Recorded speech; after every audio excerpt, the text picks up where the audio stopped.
Dans cette vidéo, on va voir l'alimentation par un réseau triphasé. On a deux types de réseaux, un réseau monophasé et un réseau triphasé.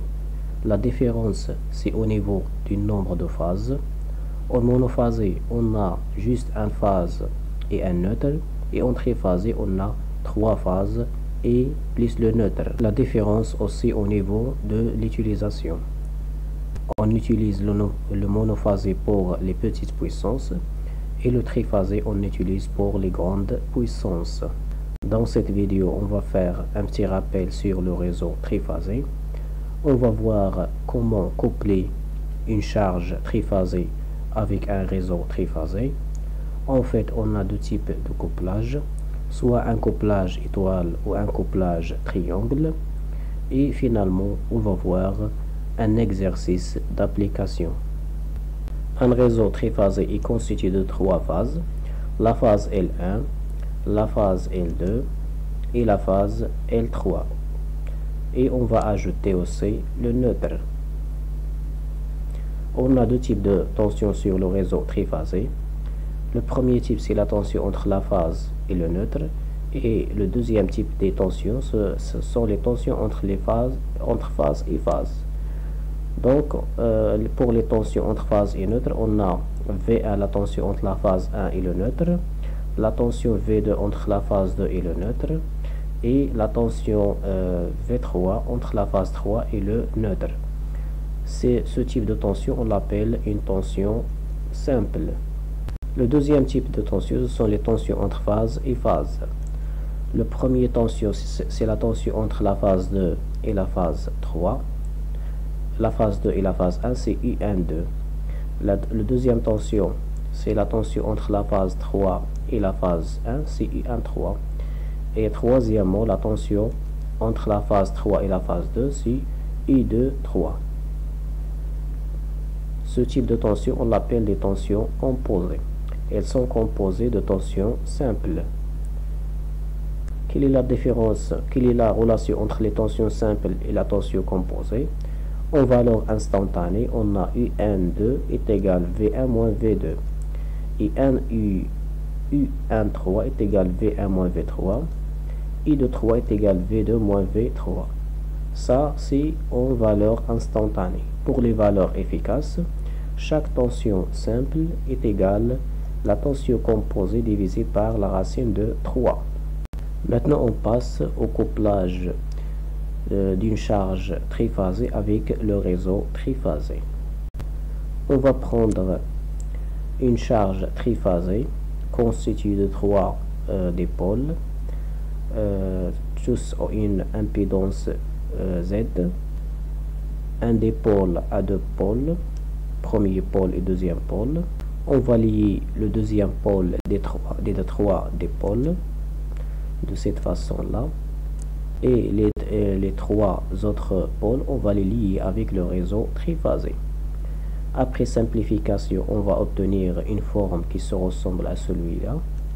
Donc voilà le premier dipôle, le deuxième dipôle et le troisième dipôle. Ils forment ce qu'on appelle un étoile. Donc je vais câbler cette charge avec le réseau triphasé, avec le troisième phase, avec le deuxième phase et finalement avec le premier phase. On va définir la tension au bord de chaque dipôle de la charge, donc V1, V2 et V3. Aussi la tension entre phase et phase, c'est la tension U. Et on va définir aussi le courant de la phase qui vient de la phase, c'est le courant I, et le courant qui circule dans la charge, dans un dipôle de la charge, c'est le courant G. Donc qu'est-ce qu'on va constater? Que le courant de phase est égal au courant de charge. G est égal à I. Et la relation entre la tension au bord de la charge et la tension entre les deux phases, donc V, la tension au borne d'un dipôle, c'est la tension entre phases divisé par la racine de 3. On va donner la formule de la puissance consommée par cette charge. Donc on a une charge triphasée, il est constitué de 3 dipôles et chaque dipôle il va consommer une puissance de V, la tension, fois le courant G fois le cosinus de phi. Donc 3 dipôles, donc on va la multiplier fois 3 fois la tension au bord d'une charge fois le courant qui circule dans la charge fois le cosinus phi. C'est le facteur de puissance. Maintenant on va remplacer la tension au bord de la charge par la tension entre phases, par une tension composée, et le courant qui circule dans la charge G par une tension de ligne I. Donc on a V est égal à U divisé par la racine de 3, et on a G est égal au courant I fois le cosinus phi. On va simplifier par la racine de 3, on va obtenir que la puissance en triphasé pour une charge triphasée est égale la racine de 3 fois la tension aux bornes entre phases, la tension composée, fois le courant de ligne fois le cosinus de phi. Maintenant on va voir le deuxième couplage, le deuxième type de couplage d'une résistance d'une charge triphasée avec un réseau triphasé. Donc on va prendre aussi une charge triphasée. On va lier le deuxième dipôle avec le premier de chaque dipôle. Donc le deuxième dipôle avec le premier, le deuxième dipôle avec le deuxième pôle avec le premier, et finalement le deuxième pôle avec le premier. Donc la forme qu'on va obtenir après simplification, donc le premier dipôle, le deuxième dipôle et le troisième dipôle, on a obtenu une forme qui se ressemble à un triangle, donc on l'appelle le couplage triangle. Après on va lier cette charge avec le réseau triphasé. On va définir la tension entre les dipôles, la tension entre les dipôles et le courant qui circule et le courant de phase entre phase et phase, c'est la tension U. Et on va définir aussi le courant de ligne, c'est le courant qui vient de la phase, et le courant qui circule sur la charge. Ce qu'on va constater pour ce type de couplage, que la tension U est égale à la tension au bord de la charge. La tension entre phase et phase, c'est la tension de la charge. Donc on dit que V, la tension au bord de la charge, est égale à la tension I entre phase et phase. Pour le courant de ligne, on voit que le courant de ligne se divise en sur deux charges. Donc c'est quoi le courant de charge est égal au courant de ligne divisé par la racine de 3. Après on donne la puissance en triphasé, comme on a déjà dit, c'est la 3, parce qu'on a 3 dipôles, fois V, la tension au bord d'un dipôle, fois G, la tension qui circule dans chaque dipôle, fois le cosinus phi, le facteur de puissance. On va remplacer V par U et G par I divisé par la racine de 3 fois le cosinus phi. Après simplification, on va obtenir que P est égal à racine de 3 fois I fois le cosinus de phi. C'est la tension, c'est la puissance en triphasé pour le couplage triangle. Maintenant, on va faire un exercice d'application. Donc voilà notre exercice. Il est constitué d'une charge triphasée constituée de 3 dipôles sous forme de résistance.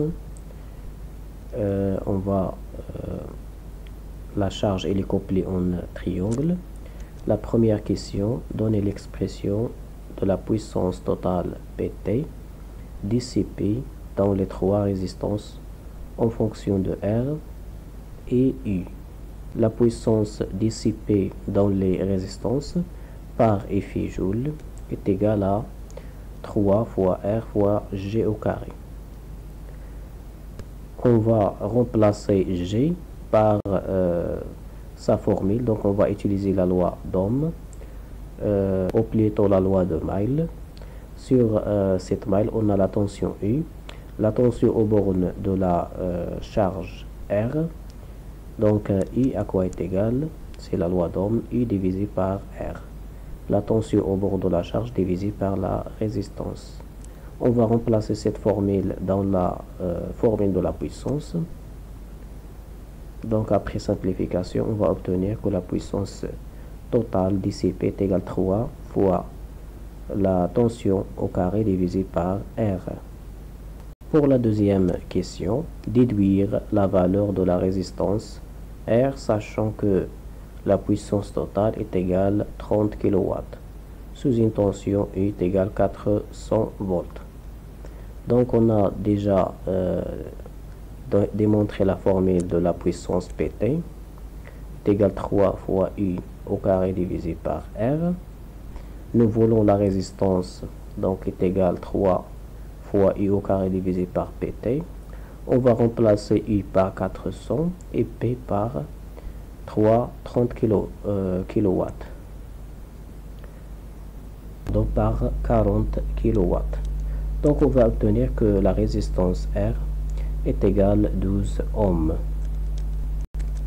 La troisième question, calculer les valeurs efficaces de courant I, c'est le courant de ligne, et G, c'est le courant dans la charge. Donc on a, selon la loi d'Ohm, la tension est égale R fois G. À quoi est égal G? C'est U divisé par R, et on va remplacer U par 400 et R par 12 ohms. On va obtenir que G, le courant qui circule dans la charge, est égal à 33,33 ampères. Quelle est la relation entre le courant de ligne et le courant de charge sur un couplage triangle?